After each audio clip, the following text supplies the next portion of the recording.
One does not always marry when insane. A man and a woman, nature had done the grouping, sat on a rustic seat in the late afternoon. The man was middle-aged, slender, swarthy, with the expression of a poet and the complexion of a pirate, a man at whom one would look again. The woman was young, blonde, graceful, with something in her figure and movements suggesting the word lithe. She was habited in a gray gown with odd brown markings in the texture. She may have been beautiful, one could not readily say, for her eyes denied attention to all else. They were gray-green, long and narrow, with an expression defying analysis. One could only know that they were disquieting. Cleopatra may have had such eyes. The man and the woman talked. "Yes," said the woman, "I love you, God knows. But marry you, no, I cannot, will not." "Irene, you have said that many times, yet always have denied me a reason. I've a right to know, to understand, to feel, and prove my fortitude if I have it. Give me a reason." "For loving you?" The woman was smiling through her tears and her pallor. That did not stir any sense of humor in the man. "No, there is no reason for that. A reason for not marrying me. I've a right to know. I must know. I will know." He had risen and was standing before her with clenched hands, on his face a frown. It might have been called a scowl. He looked as if he might attempt to learn by strangling her. She smiled no more, merely sat looking up into his face with a fixed, set regard that was utterly without emotion or sentiment. Yet it had something in it that tamed his resentment and made him shiver. "You are determined to have my reason?" she asked in a tone that was entirely mechanical, a tone that might have been her look made audible. "If you please, if I'm not asking too much." Apparently this lord of creation was yielding part of his dominion over his co-creature. "Very well, you shall know. I am insane." The man started, then looked incredulous and was conscious that he ought to be amused. But again the sense of humor failed him in his need, and despite his disbelief, he was profoundly disturbed by that which he did not believe. Between our convictions and our feelings there is no good understanding. "That is what the physicians would say," the woman continued, "if they knew. I might myself prefer to call it a case of possession. Sit down and hear what I have to say." The man silently resumed his seat beside her on the rustic bench by the wayside. Over against them on the eastern side of the valley, the hills were already sunset-flushed, and the stillness all about was of that peculiar quality that foretells the twilight. Something of its mysterious and significant solemnity had imparted itself to the man's mood. In the spiritual, as in the material world, are signs and presages of night. Rarely meeting her look, and whenever he did so conscious of the indefinable dread with which, despite their feline beauty, her eyes always affected him, Jenner Brading listened in silence to the story told by Irene Marlow.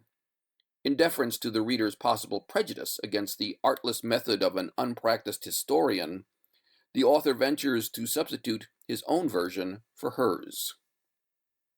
2. A room may be too narrow for three, though one is outside. In a little log house containing a single room, sparely and rudely furnished, crouching on the floor against one of the walls, was a woman, clasping to her breast a child. Outside, a dense, unbroken forest extended for many miles in every direction. This was at night, and the room was black dark. No human eye could have discerned the woman and the child.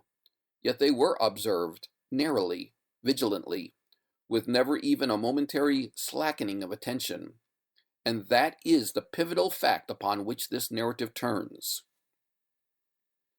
Charles Marlow was of the class, now extinct in this country, of woodmen pioneers, men who found their most acceptable surroundings in sylvan solitudes that stretched along the eastern slope of the Mississippi Valley, from the Great Lakes to the Gulf of Mexico.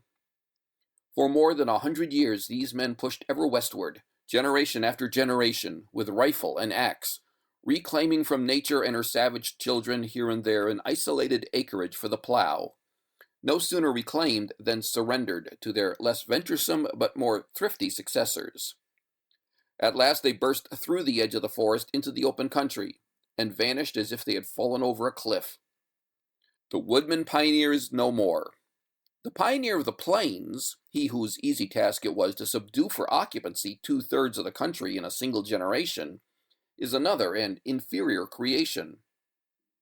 With Charles Marlow in the wilderness, sharing the dangers, hardships, and privations of that strange, unprofitable life, were his wife and child, to whom, in the manner of his class, in which the domestic virtues were a religion, he was passionately attached.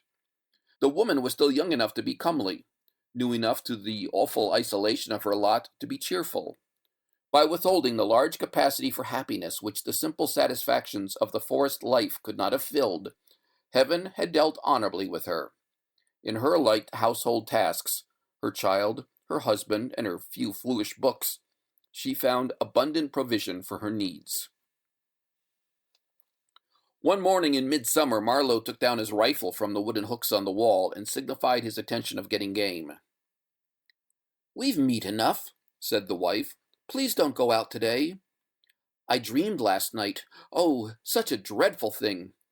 I cannot recollect it, but I'm almost sure that it will come to pass if you go out." It is painful to confess that Marlow received this solemn statement with less of gravity than was due to the mysterious nature of the calamity foreshadowed.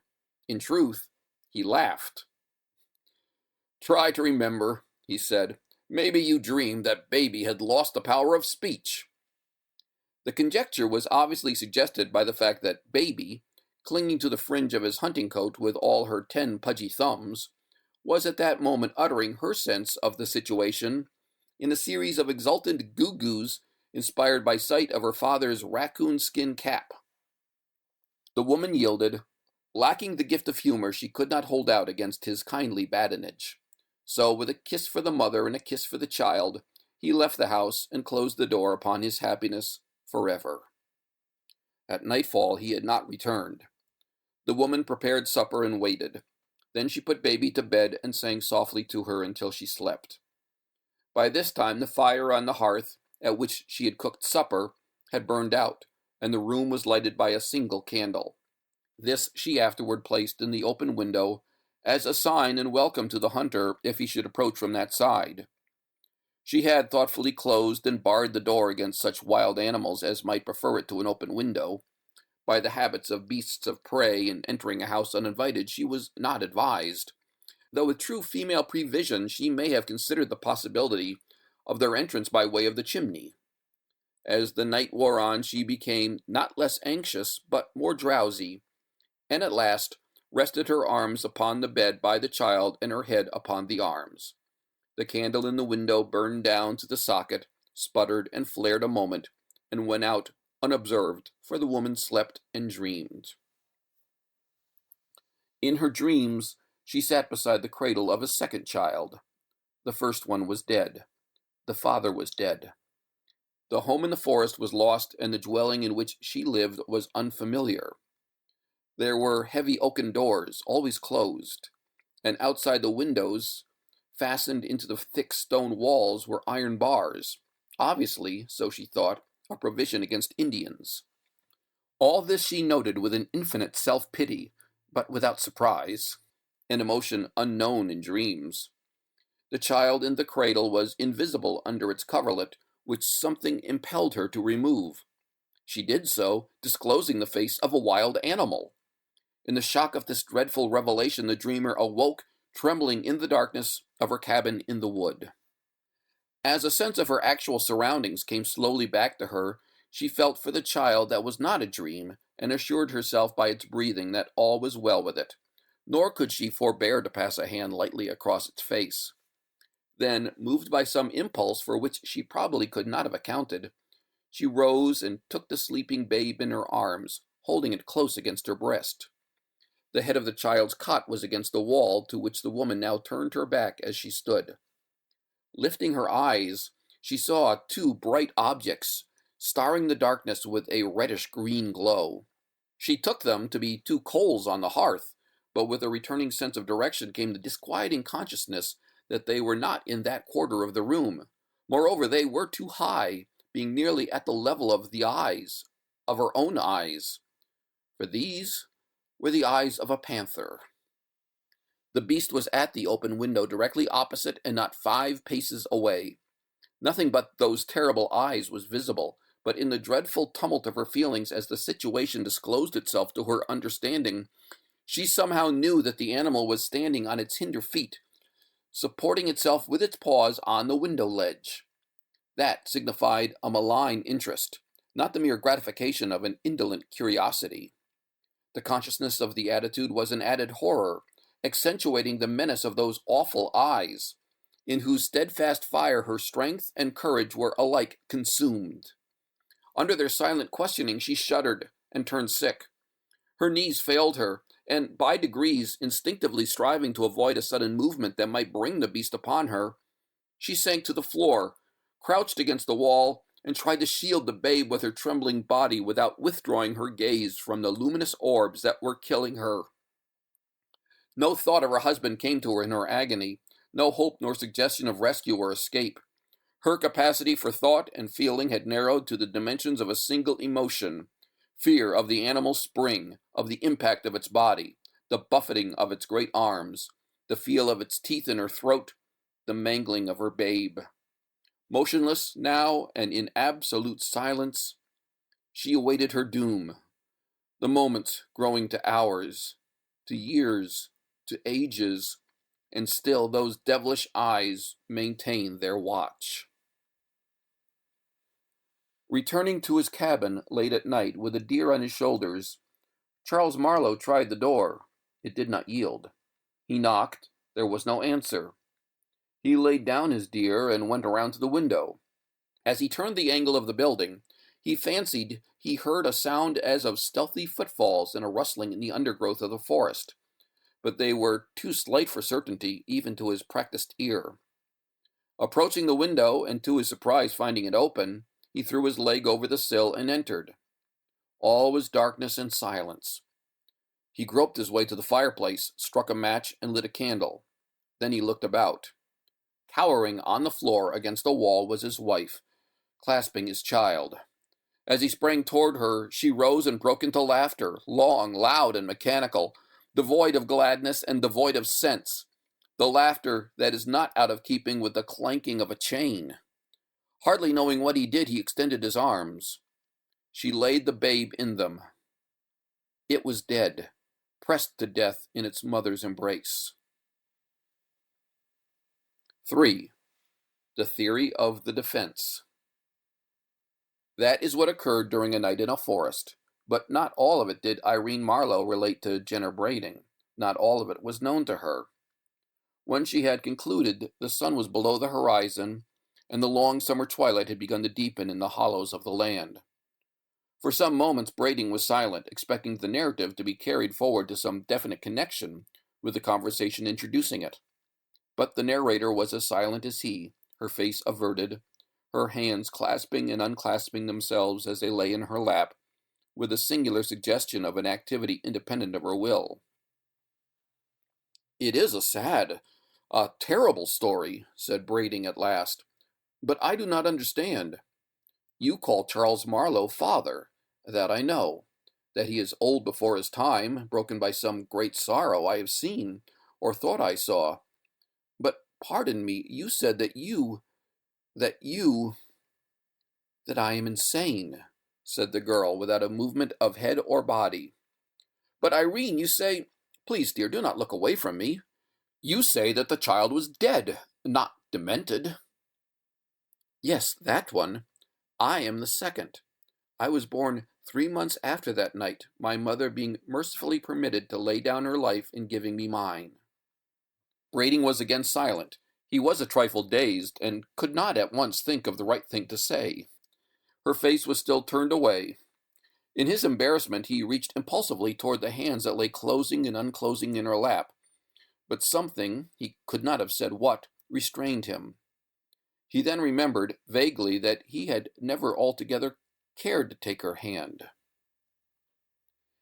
"Is it likely," she resumed, "that a person born under such circumstances is like others, is what you call sane? Brading did not reply. He was preoccupied with a new thought that was taking shape in his mind. What a scientist would have called an hypothesis, a detective, a theory. It might throw an added light, albeit a lurid one, upon such doubt of her sanity as her own assertion had not dispelled. The country was still new, and outside the villages, sparsely populated. The professional hunter was still a familiar figure, and among his trophies were heads and pelts of the larger kinds of game. Tales variously credible of nocturnal meetings with savage animals in lonely roads were sometimes current, passed through the customary stages of growth and decay, and were forgotten. A recent addition to these popular apocrypha, originating apparently by spontaneous generation in several households, was of a panther which had frightened some of their members by looking in at windows by night. The yarn had caused its little ripple of excitement, had even attained to the distinction of a place in the local newspaper, but Brading had given it no attention. Its likeness to the story to which he had just listened now impressed him as perhaps more than accidental. Was it not possible that the one story had suggested the other? That finding congenial conditions in a morbid mind and a fertile fancy, it had grown to the tragic tale that he had heard? Brading recalled certain circumstances of the girl's history and disposition of which, with love's incuriosity, he had hitherto been heedless, such as her solitary life with her father, at whose house no one apparently was an acceptable visitor, and her strange fear of the night by which those who knew her best accounted for her never being seen after dark. Surely in such a mind, imagination once kindled might burn with a lawless flame, penetrating and enveloping the entire structure. That she was mad, though the conviction gave him the acutest pain, he could no longer doubt. She had only mistaken an effect of her mental disorder for its cause, bringing into imaginary relation with her own personality the vagaries of the local myth-makers. With some vague intention of testing his new theory, and no very definite notion of how to set about it, he said gravely, but with hesitation, "Irene, dear, tell me. I beg you will not take offense, but tell me." "I have told you," she interrupted, speaking with a passionate earnestness that he had not known her to show. "I have already told you that we cannot marry. Is anything else worth saying?" Before he could stop her, she had sprung from her seat, and without another word or look was gliding away among the trees toward her father's house. Brading had risen to detain her. He stood watching her in silence until she had vanished in the gloom. Suddenly he started as if he had been shot. His face took on an expression of amazement and alarm. In one of the black shadows into which she had disappeared, he had caught a quick, brief glimpse of shining eyes.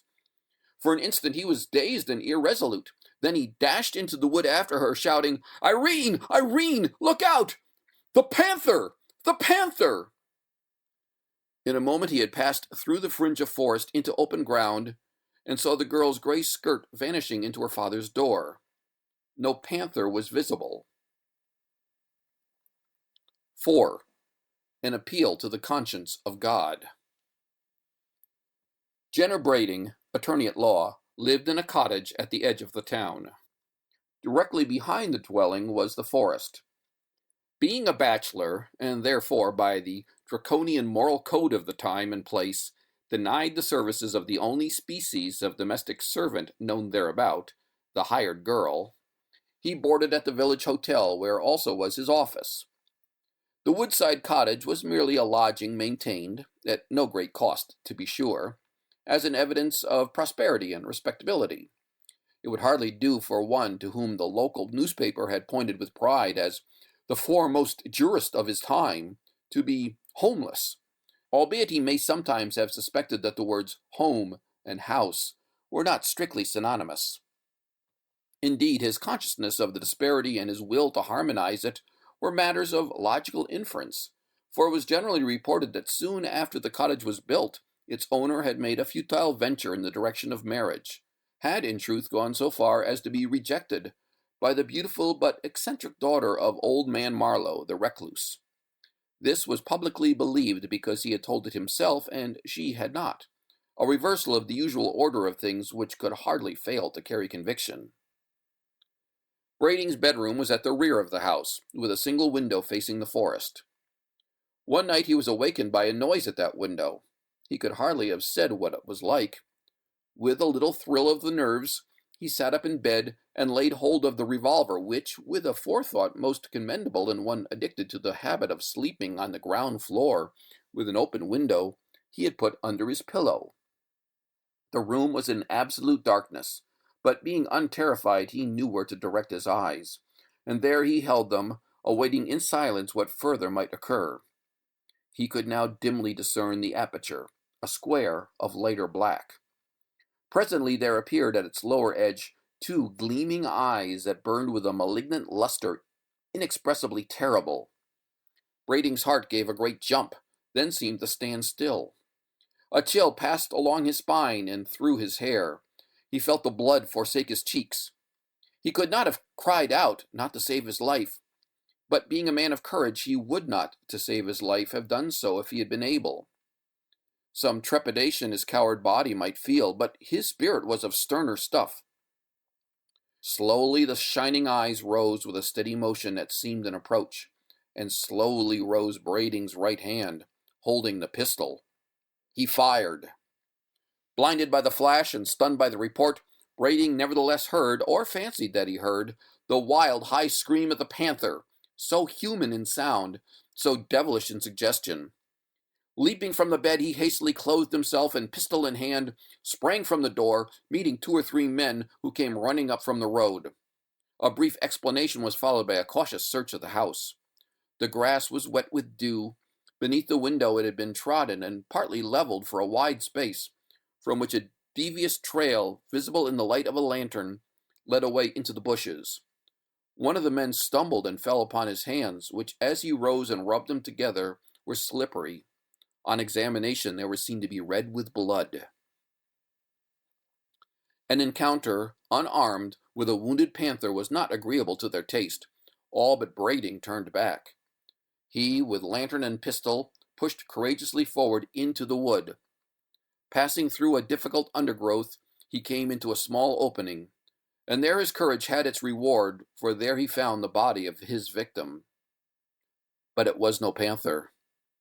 What it was is told, even to this day, upon a weather-worn headstone in the village churchyard, and for many years was attested daily at the graveside by the bent figure and sorrow-seamed face of old man Marlow, to whose soul, and to the soul of his strange, unhappy child, peace and reparation.